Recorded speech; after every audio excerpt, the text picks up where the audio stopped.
Hello everyone, welcome to the channel. आज के lecture में हम वर्क एनर्जी एंड पावर से क्वेश्चन डिस्कस करेंगे। प्रीवियस ईयर्स क्वेश्चन एस्टेट के। तो फर्स्ट क्वेश्चन है हमारा एस्टेट 2016 में जो पूछा गया था। An object of mass 1 kilogram falls on a vertical spring from a height of 2 metre. ठीक है, एक ऑब्जेक्ट का मास है 1 किलोग्राम, वो हमारा 2 मीटर की हाइट से हमने गिराया है एक स्प्रिंग के ऊपर। ठीक है, तो ये पूछ रहा है कि जब ये इस पे गिरेगा, ये यहाँ पे आएगा, तो जब स्प्रिंग के ऊपर मास आएगा तो उसमें कंप्रेशन आएगा। तो ये हमसे यही पूछ रहा है कि कंप्रेशन कितना होगा। ठीक है, चलो तो आपको पता है कि ये हमारे पास कोई स्प्रिंग है। ओके, तो हम इसको कौन सी पोजीशन बोलते हैं? Relax position. इसकी रिलैक्स पोजीशन है। ठीक है, अगर अब मैं इस पे कोई वेट रख देती हूँ तो ये क्या हो जाएगी? कंप्रेस हो जाएगी। ठीक है, कंप्रेस हो गई, ये इसका कंप्रेशन हो गया। इतना आया ना समझ? और अगर मैं इसको लंबा खींच देती हूँ, तो मैंने क्या किया? इसको लंबा खींच दिया, ऊपर की तरफ खींच दिया। ठीक है, तो ये हमारी स्प्रिंग होगी। तो ये इसमें क्या, इसमें ये क्या हो गया? इसका इलोंगेशन हो गया। ये हमारा रेफरेंस पॉइंट है, जो नीचे है ये हमारा कंप्रेशन हो गया, ये हमारा इलोंगेशन हो गया। ठीक है, इतना समझ आ गया? तो चलो अब क्वेश्चन को करते हैं, ये हमें क्या कह रहा है। इसने कहा एक ब्लॉक है जिसका मास है 1 किलोग्राम, वो 2 मीटर की हाइट से एक स्प्रिंग पे हमने गिराया है। ठीक है, ये हमारी क्या हो गई? Initial position. ये हमारी क्या हो गई? Initial condition. Initial condition. ठीक है, मैं मान लेती हूँ ये वाला जो हमारा पॉइंट है वो ये ए है। इसके बाद क्या हुआ हमारे पास कि जब हम इस पे गिराएंगे तो इसमें थोड़ा कंप्रेशन आएगा। ठीक है, मान लो स्प्रिंग में कंप्रेशन आया है इतना। ठीक है, तो कंप्रेशन इतना आया है तो ये बॉक्स होगा और नीचे स्प्रिंग होगी। ठीक है,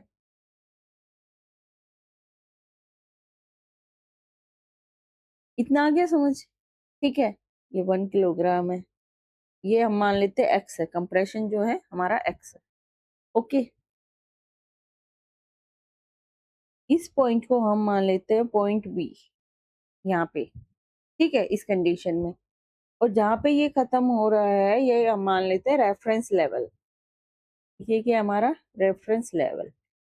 ओके, हमें कंडीशन दी गई है कि हमारे पास एक स्प्रिंग है और 2 किलोमीटर की हाइट से जब हम ये मास इस पे डालते हैं तो इसमें इतना कंप्रेशन आता है, तो हमें बताना है कंप्रेशन कितना होगा।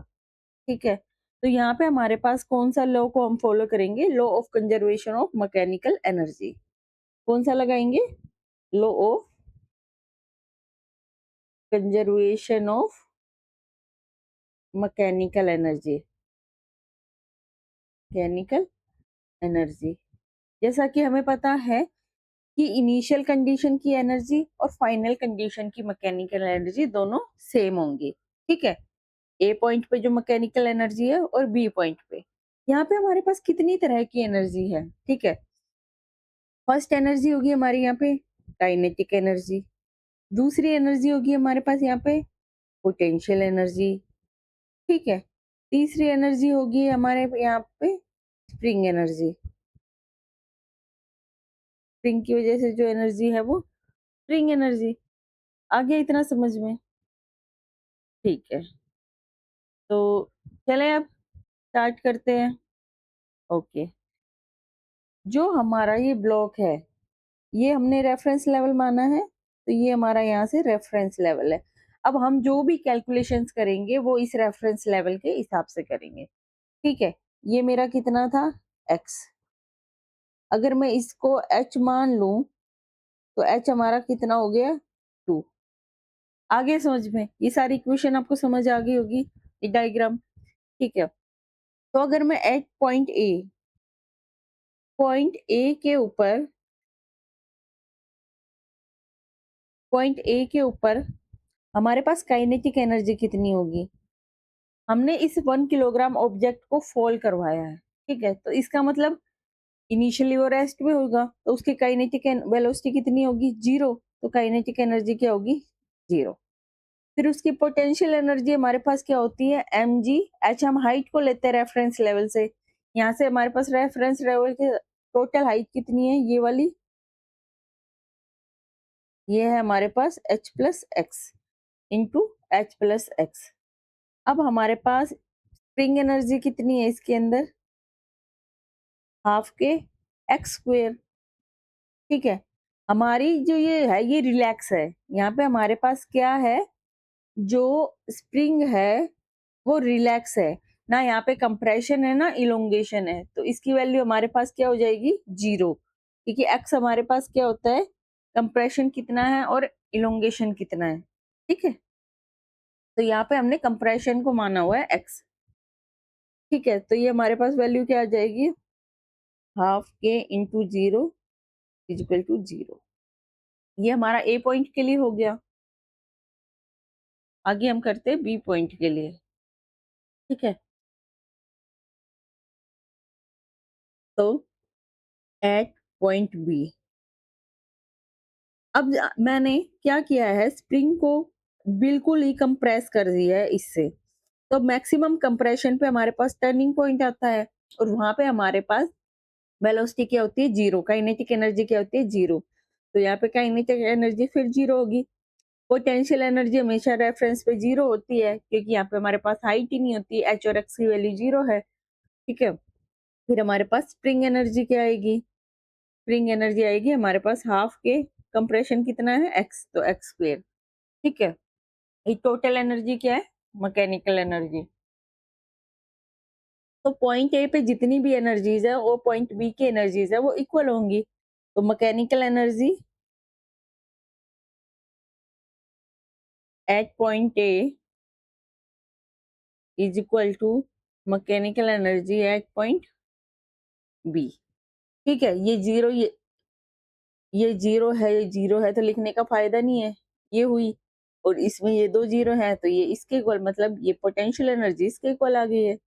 चलो तो फिर लिखते हैं इसको, M G H plus X is equal to half K X square. अब इनकी हम वैल्यूज पुट करते हैं। ठीक है, हमें वैल्यू क्या गिवन है, मास है हमारे पास वन, ग्रेविटी है टेन, मास है वन, ग्रेविटी है टेन, एच है टू, एक्स हमें निकालना है। ठीक है,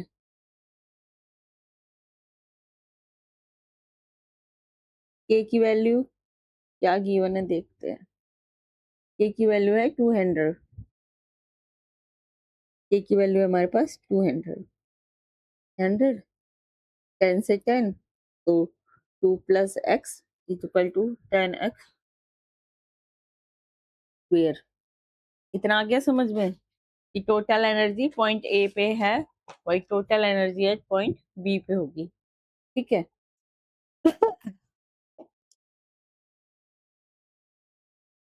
तो ये इसके इक्वल आ गया है।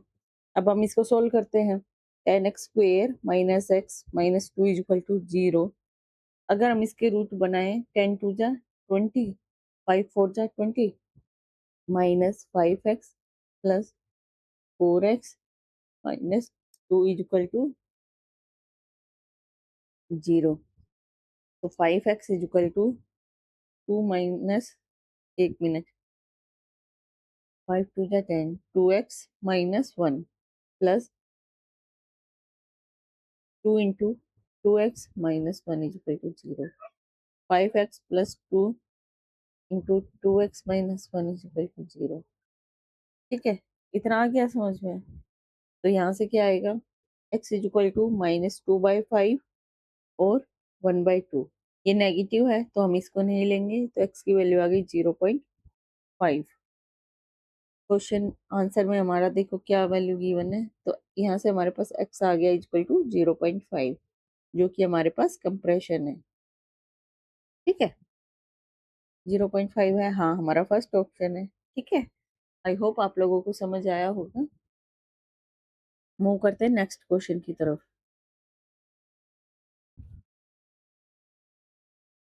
ये भी 2016 में पूछा गया है। When the kinetic energy is increased by 300%, then the momentum of body is increased by 20%, 50%, 100%, 200%. ये वाला क्वेश्चन मैं आपको फर्स्ट लेक्चर में करवा चुकी हूँ, फर्स्ट यूनिट में। ठीक है, ये मैंने आपको एरर वाले उसमें करवाया हुआ है, तो आप वहां से देख सकते हो। मैं आपको एक जस्ट रिवीजन, क्विक रिवीजन दे रही हूँ इस क्वेश्चन का। ये क्या कह रहा है, when the kinetic energy increase by 300%। तो हमारे पास इनिशियल काइनेटिक एनर्जी मैं K1 मान लेती हूँ, फाइनल में K2 मान लेती हूँ। तो ये क्या कह रहा है कि हमारे पास कितना इंक्रीज है, 300%। तो K1 तो है ही, और उसमें इंक्रीज क्या है, सॉरी, K1 में, ठीक है, ऑफ K1। तो K1 plus 300 100 multiply K1 is equal to 4 K1। तो K2 की वैल्यू हमारे पास आ गई 4 K1। और हमारे पास, हमें पता है P is equal to 2 m K। इसके होता है मास हमारे पास सेम है, 2 कांस्टेंट है, तो P square is equal to K। ठीक है, तो P1 K1 अगर डिवाइड कर देते हैं P2 स्क्वायर अपॉन K2। ठीक है, हमें क्या निकालना है कि इंक्रीज इन मोमेंटम कितना होगा। हमें क्या निकालना है कि इंक्रीज इन मोमेंटम कितना होगा। ठीक है, चलो तो पहले यहाँ से करो, K1 K2 की वैल्यू रखो, P1 P2 का whole square is equal to K1 कितना है हमारे पास, K1 ही है, और K2 क्या है, 4 K1 है। तो ये 1/4 आ गया। तो P1/P2 इज इक्वल टू 1/4 है। तो P2 की वैल्यू क्या होगी हमारे पास, नहीं 1/2 है, 2 से हो जाएगा ना, 2 P1। P2 हो गई हमारे पास 2 P1। अब परसेंटेज चेंज किस में निकालना है हमें, परसेंटेज चेंज निकालना है P में, इन P। तो वो हमारे पास क्या होता है, P2 minus P1 upon P1 multiply 100%। तो P2 तो हमारा क्या है, 2 P1 minus P1 upon P1 multiply 100%। P1 ये बचेगा, 1 बचेगा, तो ये हमारे पास कितना इंक्रीज आ जाएगा, 100%। पूरी एक्सप्लेनेशन के लिए आप फर्स्ट लेक्चर देखिए। ओके, चलो चलते हैं नेक्स्ट क्वेश्चन की तरफ। इस क्वेश्चन में हमें क्या कह रहा है, ये भी 2016 में पूछा गया है। A particle of mass m is moving on a circular path of constant radius r such that its centripetal acceleration AC is changes with time as where k is constant. The power delivered to the particle by the force acting on it। ठीक है, इसमें हमें क्या कह रहा है कि एक पार्टिकल है, वो सर्कुलर पाथ पे मूव कर रहा है, जिसका रेडियस कांस्टेंट है r। ठीक है, चलो बना लेते हैं। एक पार्टिकल है, इस पे मूव कर रहा है, ठीक है, इसका रेडियस कितना है, r। Okay, centripetal acceleration is changing with time T as. ये इसकी सेंट्रीपिटल एक्सेलरेशन है, वो चेंज कर रही है टाइम के साथ ऐसे। ये कांस्टेंट है। Power deliver to the particle by the force acting on it. Power deliver निकालनी है हमें, तो हमें पता है कि पावर डिलीवर होती है, उसका फॉर्मूला क्या है, बताओ। पावर डिलीवर का फॉर्मूला होता है P is equal to F.V। तो वेलोसिटी, और ये, तो हमें क्या फोर्स भी निकालना है यहाँ से, और हमें यहाँ से वेलोसिटी भी निकालनी पड़ेगी। आ रहे हैं ना समझ में। ये हमारे पास सेंट्रीपिटल एक्सेलरेशन दे रखी है, यहाँ का यूज करते हुए हमें क्या निकालनी पड़ेगी, normal tangential acceleration, normal acceleration निकालनी पड़ेगी, जिससे हमें वेलोसिटी निकालनी पड़ेगी। ठीक है, समझ आ रहा है। चलो तो करते हैं। ठीक है, अब ये हमारे पास, मान लो यहाँ पे लेते हैं इस पार्टिकल को। इस पार्टिकल पे हमारे पास कितने तरह के फोर्स लग रहे हैं। तो इस पार्टिकल पे, मान लो ये पार्टिकल यहाँ पे है, यहाँ पे एक इधर मोशन के लिए फोर्स लग रहा है, एक यहाँ पे सेंट्रीफ्यूगल फोर्स लग रहा है, अंदर की तरफ सेंट्रीपिटल, और यहाँ पे टेंजेंशियल फोर्स। ठीक है, हर पॉइंट पे जो टेंजेंट होता है वो हमें क्या बताता है, वेलोसिटी की डायरेक्शन बताता है, इतना भी हमें पता है। तो ठीक है, अब यहाँ पे क्या है हमारे पास कि ये लग रहा है हमारे पास टेंजेंशियल फोर्स, पार्टिकल मूव कर रहे हैं, ये ये लग रहा है हमारे पास टेंजेंशियल फोर्स, जिस पर पार्टिकल मूव कर रहा है। इस पार्टिकल को मूव करने के लिए जो फोर्स लग रहा है, उसे हम क्या कर रहे हैं, टेंजेंशियल फोर्स कर रहे हैं। इस फोर्स की वजह से ये पार्टिकल सर्कल पे मूव कर रहा है। दूसरा फोर्स इस पे लग रहा है इधर अंदर की तरफ, ठीक है, सेंट्रीपिटल एक्सेलरेशन की वजह से सेंट्रीपिटल फोर्स है, तो इसकी वैल्यू कितनी है 90। और एक दूसरा लग रहा है सेंट्रीफ्यूगल फोर्स, इसकी वैल्यू भी क्या है 90। हमें पता है डब्ल्यू क्या होता है एफ एस कोस थीटा। अगर मैं टेंजेंशियल फोर्स, अगर पार्टिकल मूव कर रहा है इस डायरेक्शन में और फोर्स लग रहा है इस डायरेक्शन में, इसका डिस्प्लेसमेंट इधर है और इस पे फोर्स लग रहा है इधर, ये है सेंट्रीफ्यूगल फोर्स, तो इसकी वजह से वर्क, ये वर्क कितना आएगा कोस 90, क्या हो जाएगा जीरो। इस ऐसे सेंट्रीपिटल फोर्स और ये टेंजेंशियल फोर्स, इसके बीच में एंगल क्या है 90, यहाँ से भी वर्क डन हमारे पास क्या आएगा जीरो। तो इन दोनों फोर्स की वजह से सेंट्रीपिटल और सेंट्रीफ्यूगल जो हमारे पास वर्क डन आ रहा है वो क्या आ रहा है जीरो आ रहा है। तो हमारे पास यहाँ पे जो पार्टिकल मूव करेगा वो ओनली किसकी वजह से करेगा टेंजेंशियल फोर्स की वजह से। तो मान लेते हैं एफ टी हमारे पास क्या है टेंजेंशियल फोर्स, और ये अगर ये टेंजेंशियल फोर्स यहाँ पे है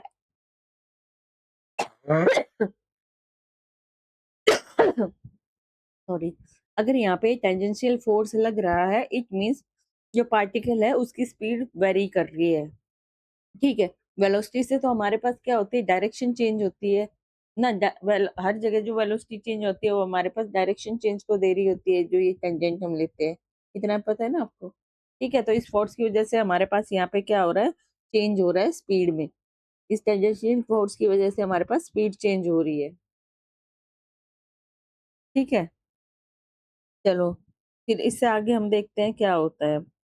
तो इतना आप लोगों को समझ आ गया। अब मैं क्या करती हूँ, मैं, हमें क्या गिवन है कि ए सी की वैल्यू कितनी है के स्क्वेयर आर टी स्क्वेयर, पता है, ठीक है। और हमारे पास जो सेंट्रीपिटल एक्सेलरेशन का जो फॉर्मूला होता है वो वी स्क्वेयर बाई आर होता है, जो स्टैंडर्ड फॉर्मूला है इसका, ठीक है। क्यों, क्योंकि हमारे पास सेंट्रीपिटल फोर्स का जो फॉर्मूला होता है वो होता है M V square by R, तो यहाँ से हमारे पास एक्सेलरेशन होता है वी स्क्वेयर बाई आर। अब मैं, ये 1 है और ये 2 है, इन दोनों को इक्वेट करती हूँ, तो V square by R is equal to K square R into T square, ठीक है। यहाँ से वी स्क्वेयर की वैल्यू क्या होगी हमारे पास के square are square T square. अब हमें ये वेलोसिटी तो चाहिए, जो ये वेलोसिटी है हमें चाहिए, यहाँ से हमने वेलोसिटी निकाल रही है एक्सेलरेशन से, तो v क्या आ जाएगा हमारे पास के आर टी, एक चीज मिल गई। अब हमें चाहिए टेंजेंशियल फोर्स, ये फोर्स कौन सा है हमारा टेंजेंशियल, तो फोर्स टेंजेंशियल है तो मास होगा और एक्सेलरेशन भी कौन सी होगी टेंजेंशियल होगी, ठीक है। इतना आ रहा है ना आपको समझ में। और टेंजेंशियल एक्सेलरेशन का हमारे पास फॉर्मूला क्या होता है, एटी का हमारे पास फॉर्मूला क्या होता है डीवी बाई डी टी, और वी हमारे पास क्या है के आर टी, ठीक है। तो डीवी अपॉन डी टी क्या हो जाएगा हमारे पास के आर, ठीक है। और ये हमारे पास ए टी की वैल्यू है, तो हमारे पास ए टी की वैल्यू कितनी आ गई के आर, ठीक है। ए टी की वैल्यू हमारे पास क्या आ गई के आर आ गई। तो एफ एफ टी हमारे पास क्या होता है एम इंटू ए टी, तो ए टी की वैल्यू पुट करेंगे तो एफ टी आ गया एम के आर, ठीक है। अब हमें क्या निकालना है पावर, पावर होता है फोर्स मल्टी इंटू वेलोसिटी, तो फोर्स हमारे पास आ गया एम के आर, और हमारे पास वेलोसिटी की वैल्यू जो ये है ये भी हमारे पास क्या है के आर टी, तो इन दोनों से हमारे पास क्या आया पावर की वैल्यू क्या आ गई एम के square are square into T, ये हमारा आंसर है। चलो मैच करते हैं कौन सा ऑप्शन है टी स्क्वेयर।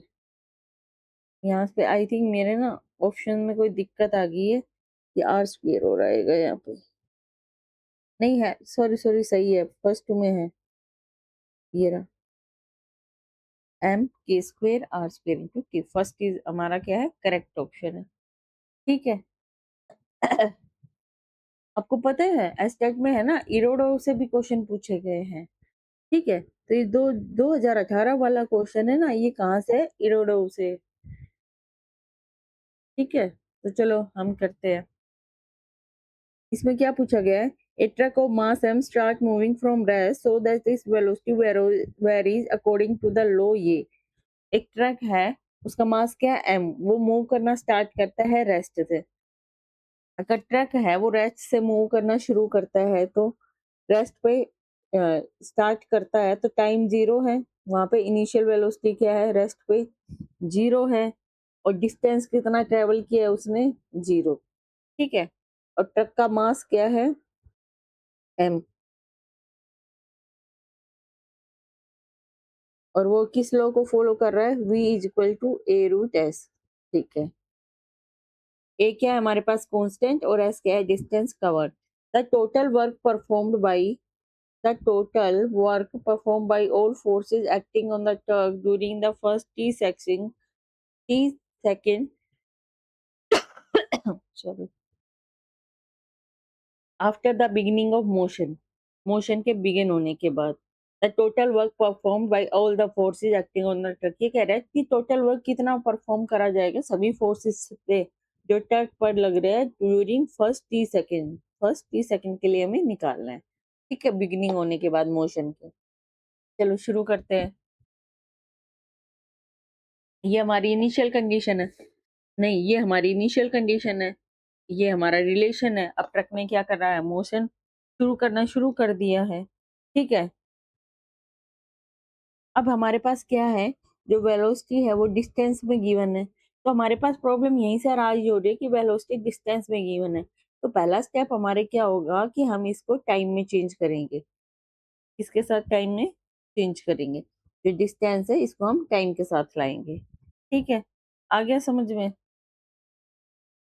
तो वेलोसिटी पे लेके आएंगे फिर। चलो शुरू करते हैं। हमारे पास रिलेशन गिवन है v equal to a root S. v को हम क्या लिख सकते हैं, ds by dt equal to a root S. इनको सेपरेट करते हैं, is equal to a dt। अब हम क्या करते हैं, इंटीग्रेट। हमें 0 से s में जाना है, अंडर रूट एस, और टाइम में हमें कितना चाहिए, 0 से t टाइम में चाहिए, t सेकंड के लिए निकालना है ना हमें। तो फर्स्ट टी सेकंड के लिए निकालना है ना हमें, तो टी सेकंड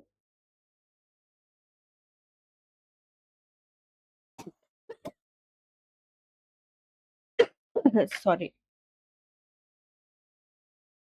तो यहाँ से अगर हम निकालते हैं तो 0 से s, s की माइनस हाफ है, into D S equal to A, 0 से t इंटू डी टी। इसको हम इंटीग्रेट करेंगे तो ये s की हाफ अपॉन हाफ, 0 से s equal to A into T into 0 से t। तो यहाँ पे हमारे पास क्या आएगा, ये 2 ऊपर चला जाएगा तो 2 root s equal to A T, ये आ गया हमारे पास। तो root s equal to A T by 2। अब रूट s को हमें इस इक्वेशन में पुट कर देंगे। ठीक है, तो यहाँ से हमारे पास s और t का रिलेशन आ जाएगा। ठीक है, ये तो हमारे पास s और t का रिलेशन आ गया। अब इस इक्वेशन में पुट करेंगे तो वेलोसिटी का t से रिलेशन आ जाएगा। चलो करो तो v equal to a into A T by 2। तो ये हो गया हमारे पास हाफ a स्क्वेयर टी। ये हमारे पास क्या आ गया, v की वैल्यू आ गई। ठीक है, आ रहा है ना इतना समझ में। ओके, अब नेक्स्ट क्या है, उसने हमें कहा है कि जो ट्रक है ना, ट्रक जो मान लो ये हमारा ट्रक है, ये ट्रक है, ये इसके पहिए है, और ये ट्रक तो बना ही नहीं, अब ट्रक है। ठीक है, तो इसके ये हमारे पास रेस्ट में है, रेस्ट में है, तो इनिशियल वेलोसिटी 0, तो काइनेटिक एनर्जी यहाँ पे क्या हो जाएगी, 0। अब इसने मोशन किया। ठीक है, किस वेलोसिटी से मूव कर रहा है, ये हमारे पास मोशन कर रहा है, तो यहाँ पे जो वेलोसिटी है वी फाइनल क्या है हमारे पास, हाफ ए स्क्वेयर टी। तो ये इसमें क्या किया, किस वेलोसिटी से मोशन शुरू कर दिया, और डिस्टेंस कितना ट्रैवल किया, एस। ठीक है, तो अब हमें क्या निकालना है, ये डिस्टेंस ट्रेवल कितना है, सॉरी डिस्टेंस ट्रेवल नहीं, हमने वर्क निकालना है, वर्क जितने भी फोर्स लग रहे हैं उनसे वर्क परफॉर्म कितना है। ठीक है, अब हमें क्या निकालना है, डिस्टेंस तो हमने एस मान लिया था, एस ट्रेवल किया है। अब हमें निकालना वर्क कितना है। तो हम क्या करते हैं, अप्लाई करते हैं work energy theorem. Apply work energy theorem. तो वर्क एनर्जी थ्योरम क्या कहती है, हमारे पास वर्क डन किसके इक्वल होता है, चेंज इन काइनेटिक एनर्जी। के एफ माइनस के आई हमारे पास 0 ही है, ठीक है? तो के एफ क्या होगा, हाफ एम के एफ स्क्वायर माइनस 0, तो हाफ एम के एफ, सॉरी के एफ लिख रही हूँ मैं भी, वी लिखना था ना यहाँ पे, V F square, V F square, V F की वैल्यू क्या है हमारे पास, हाफ ए स्क्वायर टी, ठीक है? अब इसको सोल्व करें तो इसका स्क्वायर, तो हाफ एम इंटू 1/4 ए की 4 टी स्क्वायर, तो ये आ जाएगा 4 टू जा 8 एम टी स्क्वायर ए 4। तो देखो कौन सा ऑप्शन है ये, वर्क डन हमारे पास इसके इक्वल आ जाएगा, ऑल फोर्सेस से, ये हमारे पास है फर्स्ट के इक्वल, ठीक है? First answer will be the correct answer, ठीक है? आया होगा ना आपको क्वेश्चन समझ? चलो प्रोसीड करते हैं नेक्स्ट क्वेश्चन की तरफ।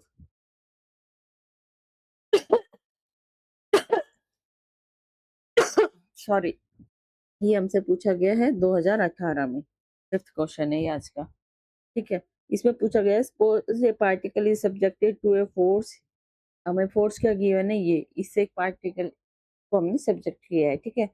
The maximum possible mechanical energy of the particle, maximum possible mechanical energy, तो जब भी मैक्सिमम एनर्जी की बात होती है तो हमारे पास कहाँ से आती है, अनस्टेबल मोशन से,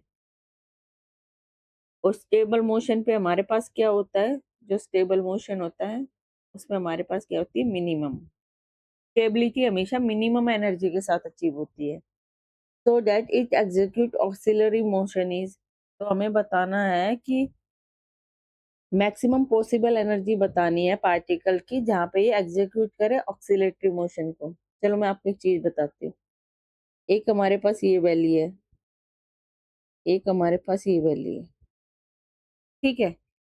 जब हमारा पार्टिकल ऐसी वैल्यू के अंदर हो, कभी इधर जाए, ये इधर मूव करेगा, फिर ये इधर आएगा, फिर ये इधर मूव करेगा, फिर ये इधर आएगा, ऐसे जब वो मोशन करता है, ठीक है, एक पार्टिकल के अराउंड, तो ये मोशन होता है हमारे पास स्टेबल मोशन, और यहाँ पे एनर्जी जो होती है वो हमारे पास क्या होती है, मिनिमम, ठीक है?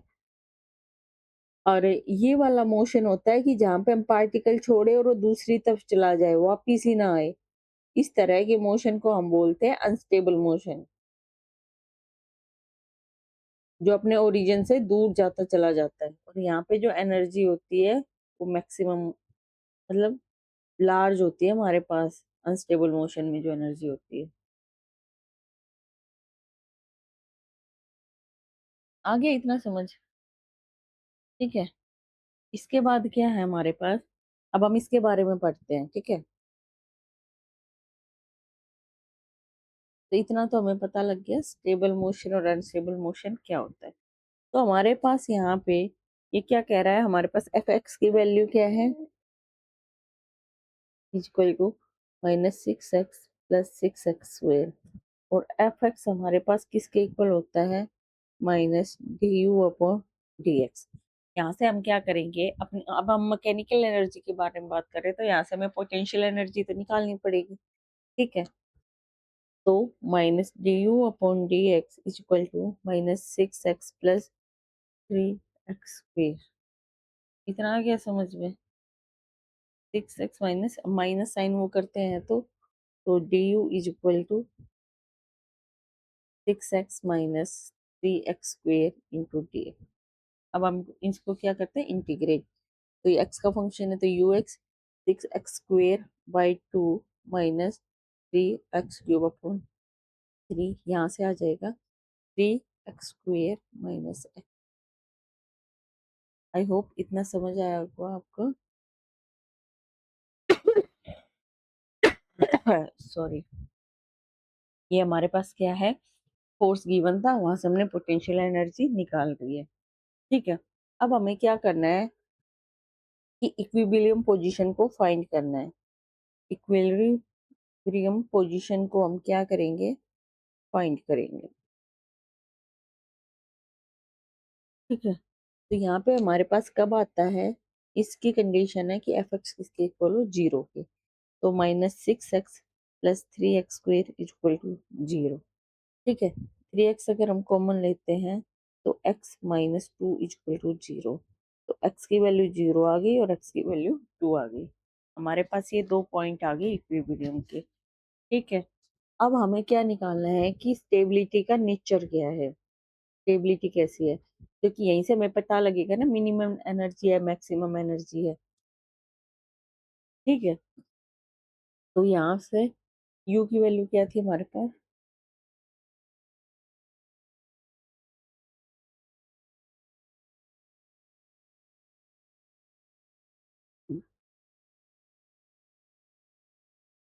तो D you upon D x इसके इक्वल होगा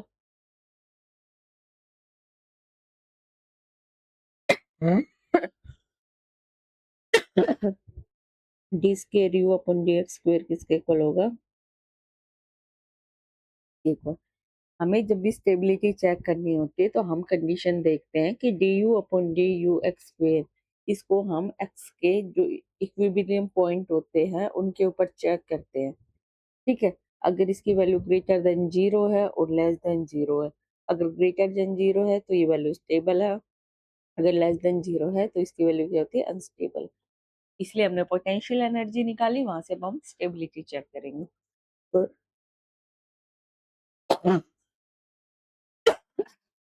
डी एक्स स्क्वेयर, एक पॉइंट हमारा क्या था, 0 था और एक हमारा 2 था। तो 0 पे हम करें तो 6 माइनस 0 इक्वल टू 6। तो ये हमारे पास क्या है, stable point. D square U upon D X square at X equal to 2, ये दूनी 12 माइनस 6, ये कौन सा है हमारा, अनस्टेबल। तो ये हमारे पास अनस्टेबल आया है, तो यहीं पे हमारे पास मैक्सिमम एनर्जी होगी। ठीक है, तो मैक्सिमम यू और 2 पे हमारे पास मैक्सिमम एनर्जी क्या होगी, यू इसमें 2 पुट करो, 2 का स्क्वायर माइनस 2 इंटू क्यूब, 2 दूनी 4 × 12, 4 तो हमारे पास क्या आई है, मैक्सिमम एनर्जी 4 जूल। चलो देखिए आंसर में, ये रहा हमारा। ठीक है, इतना आ गया समझ में। चलो, इसमें हमने क्या किया है, हमारे पास फोर्स गिवन है, फोर्स से हमने पोटेंशियल एनर्जी निकाली, पोटेंशियल एनर्जी से हमने पहले निकाले इक्विलिब्रियम पॉइंट। ठीक है, अब हमारे पास स्टेबिलिटी के लिए हमारे पास क्या कंडीशन होती है कि ये वाली कंडीशन डी स्क्वेयर, स्टेबिलिटी के पास लिए हमारे पास कंडीशन होती है कि D square U upon D X square greater than 0 है तो स्टेबल है, लेस देन 0 है तो अनस्टेबल है। यहाँ से हमने चेक किया, तो हमने अनस्टेबल वाला जो पॉइंट था वहां पे हमने पोटेंशियल एनर्जी की वैल्यू निकाल दी जो हमारे पास आ गई है। ठीक है, जो हमारा आंसर है। यहाँ पे मैं आप लोगों को एक चीज समझाना चाहूंगी।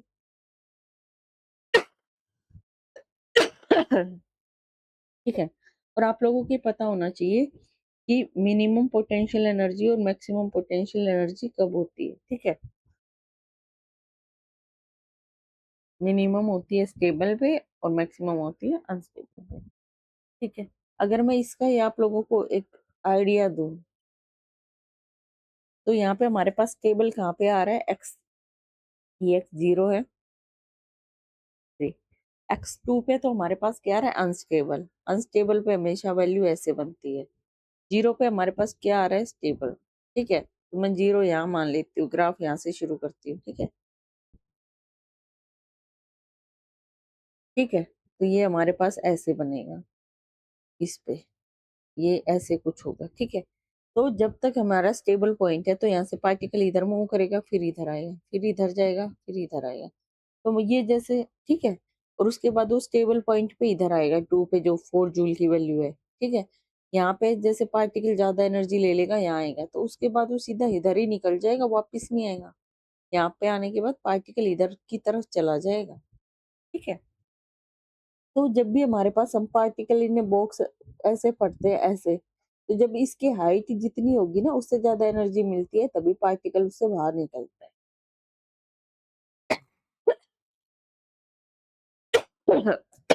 सॉरी, जो हमारी वॉल की हाइट है, मान लो ये हाइट है, इससे ज्यादा एनर्जी निकलने पे पार्टिकल बाहर जा सकता है। ठीक है, क्लासिकली, क्वांटम मैकेनिकली तो वो क्या करता है, बताओ, ट्रांजिशन भी करता है, ट्रांजिशन प्रोबेबिलिटी निकालते हैं, है ना, कि कितने परसेंट है। चलो, ये हमारा क्वेश्चन हो गया है। अब चलते हैं हम अपने नेक्स्ट क्वेश्चन की तरफ। ये पूछा गया है 2019 में। ठीक है, इसमें क्या कहते हैं, an object of mass M accelerate uniformly from rest to the velocity V naught in time T naught. ये हमें क्या कह रहा है, रेस्ट से हुआ है। ठीक है, यू क्या है, जीरो। वेलोसिटी, रेस्ट से किस वेलोसिटी पे गया है, वी नोट। इसमें टाइम क्या है, टी नोट। जीरो कब था, T is equal to zero पे। T is equal to T naught पे इतनी थी। What is the instantaneous power delivered to the body when the velocity is v is equal to V naught by two है। तो power delivered कितनी हुई है हमें ये बताना है। ठीक है,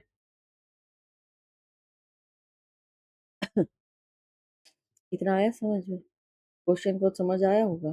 तो पावर निकालने के लिए हमारे पास फोर्स इंटू वेलोसिटी होती है।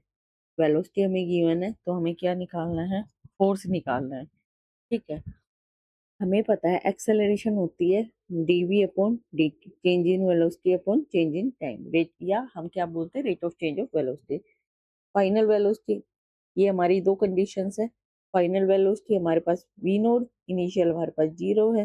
फाइनल है हमारे पास टी नोट, इनिशियल हमारे पास जीरो है। टोटल टाइम ये कवर किया है, तो ये आ गया V naught by T naught. हमारे पास एक्सेलरेशन की वैल्यू क्या आ गई है, V naught by T naught. अब एक्सेलरेशन से हम फोर्स कैसे निकालेंगे, मास इनटू एक्सेलरेशन। तो फोर्स के लिए मास इनटू एक्सेलरेशन, समझ रहे हो यहाँ पे क्या हो रहा है। ये हमारे पास दो वेलोसिटी की कंडीशन गिवन है, यहाँ से हम एक्सेलरेशन निकाल के फोर्स निकालेंगे।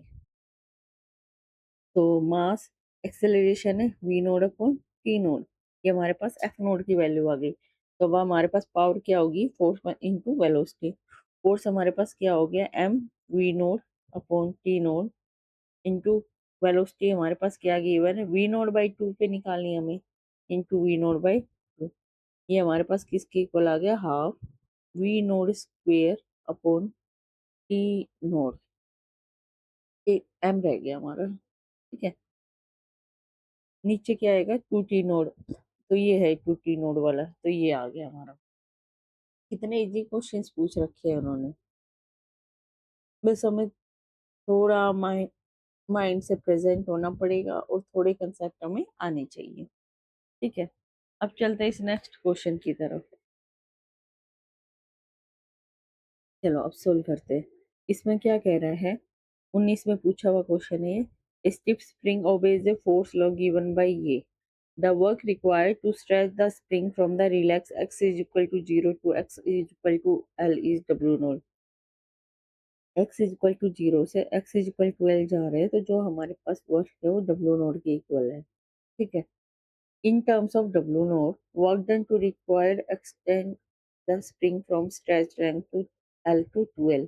ये तो मैंने आपको समझाया था कि स्ट्रेच कैसे हो गया। तो x is equal to L से x is equal to 2L तक हमें स्ट्रेच करना है इसको। ठीक है, तो हमें पूछा है W क्या होगा, W नोड की फॉर्म में। ठीक है, ये क्या कह रहा है, ए stiff string obey a force law given by ये। तो उस पे जो ये फोर्स लग रहा है, F is equal to minus K X cube. क्या आप सोच के बता सकते हैं ये कैसा फोर्स है, ये वहां का जो फोर्स गिवन है स्टिफ स्प्रिंग का, ये क्या है, रिस्टोरिंग फोर्स।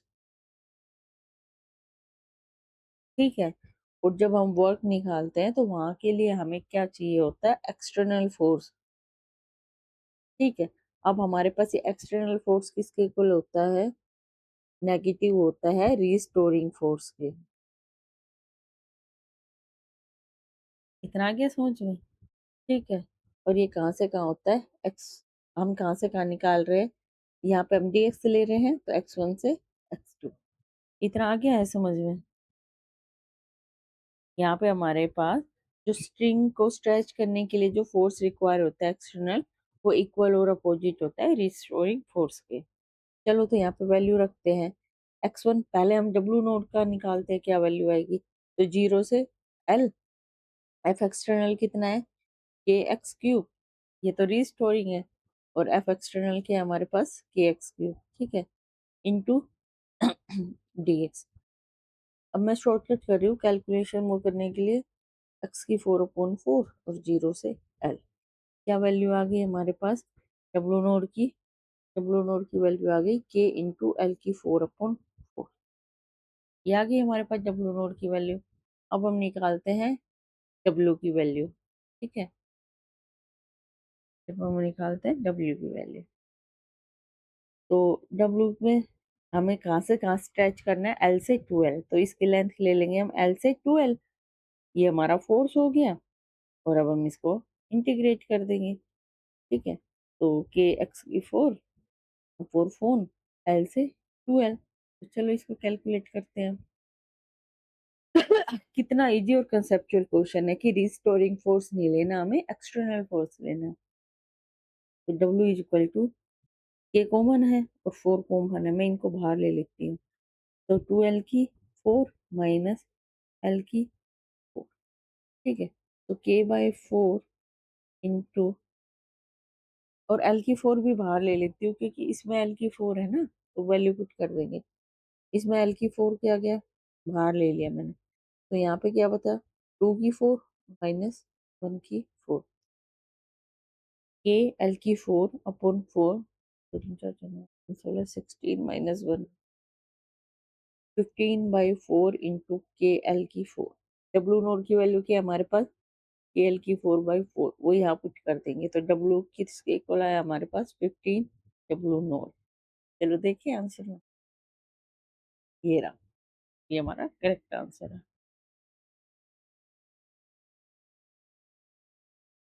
अब चलते हैं इस नेक्स्ट क्वेश्चन पे।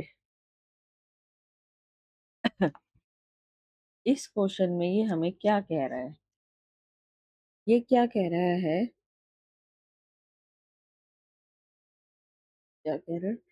A single conservative force FX act on A conservative force है। ठीक है, तो यहाँ पे हम मैकेनिकल एनर्जी वाला कंसेप्ट लगाएंगे कि टोटल एनर्जी वाला, kinetic energy plus potential energy. Move along the X axis, the potential U इससे गिवन किया गया है। ठीक है, और at X is equal to 5 the particle has a kinetic energy of 20 joule. 5 पे हमारे पास काइनेटिक एनर्जी दे रखी है 20 joule. The turning point of the motion are at, turning point कहाँ पे होंगे? टर्निंग पॉइंट पे हमेशा काइनेटिक एनर्जी क्या होती है? 0 होती है। चलो शुरू करें।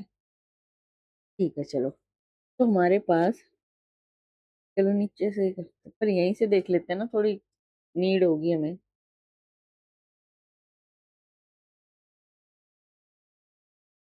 टोटल मैकेनिकल एनर्जी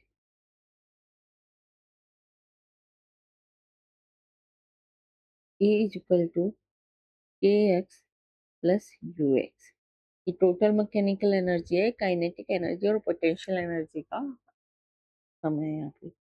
ठीक है, इतना आ गया समझ में। फिर हमें एक ये दिया हुआ है यू एक्स, कैसे दिया हुआ है इस रिलेशन से? तो U X is equal to 20 plus x minus 2 का स्क्वेयर।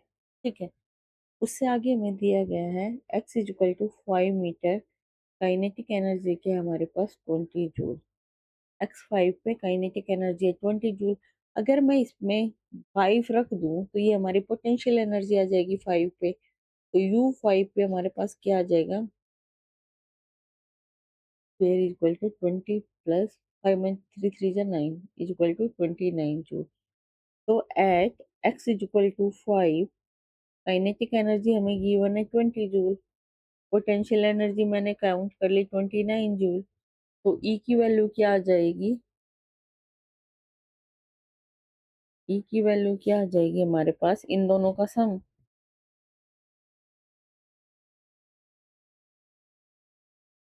49 जूल। ये कांस्टेंट रहेगी।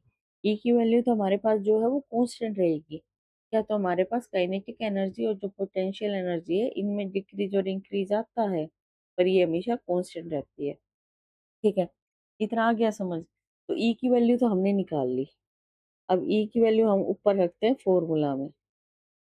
देखो, ये जैसे कि E है is equal to K x, और potential energy you x. Potential energy का फॉर्मूला रख देते हैं यू एक्स की जगह, जो हमें गिवन है रिलेशन। ठीक है, ये गिवन है। ओके, अब टोटल एनर्जी की वैल्यू तो आ गई हमारे पास 49। हमें पता है ये 49 ही होती है। और ये किसके इक्वल हो गया? के X plus 20 plus x minus 2 का स्क्वेयर। ठीक है, अब जो हमें वैल्यू निकालनी है वो निकालनी है टर्निंग पॉइंट पे। तो एट टर्निंग पॉइंट क्या होता है? Kinetic energy zero. तो के x is equal to zero. तो 49 is equal to 20 plus x minus 2 का होल स्क्वेयर। ये इधर जाएगा तो 29 is equal to x minus 2 का होल स्क्वेयर। ठीक है, तो यहाँ से हमारे पास क्या आ जाएगा? X minus 2 is equal to plus minus under root 29।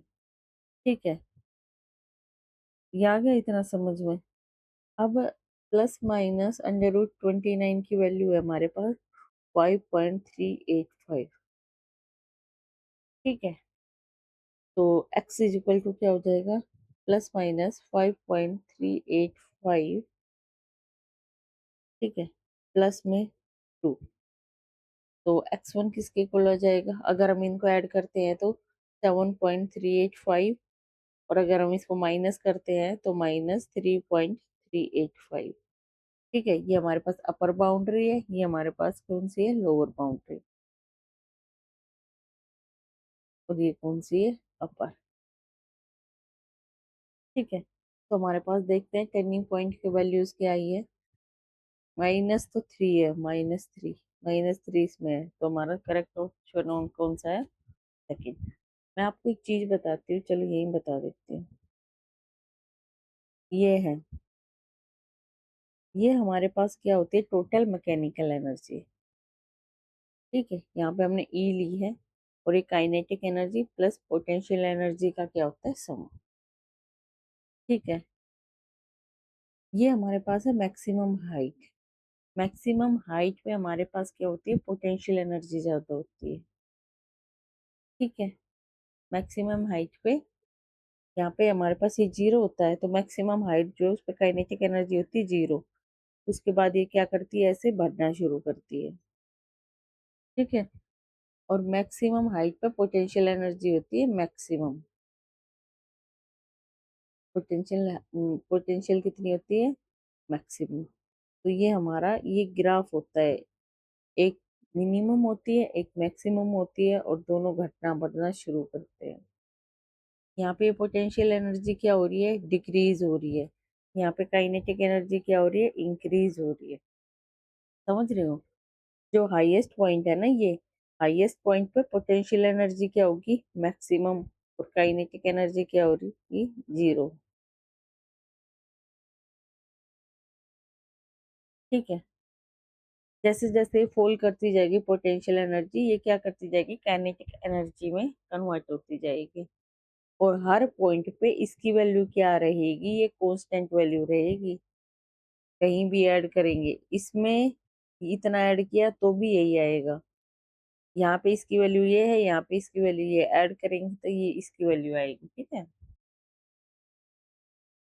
Total ई हमेशा क्या रहेगा? कांस्टेंट, कंजर्वेटिव फोर्सेस में। ठीक है, आई होप आप लोगों को ये सब समझ आ रहा होगा। आज का लेक्चर हम यहीं पे समाप्त करते हैं। नेक्स्ट लेक्चर हम करेंगे कल। कल हम ये work energy and power finish कर देंगे। अगर आप लोगों को थोड़ी बहुत भी हेल्प मिल रही है तो इस सीरीज में कंटिन्यू बने रहे। चैनल को लाइक एंड सब्सक्राइब करें। Thank you.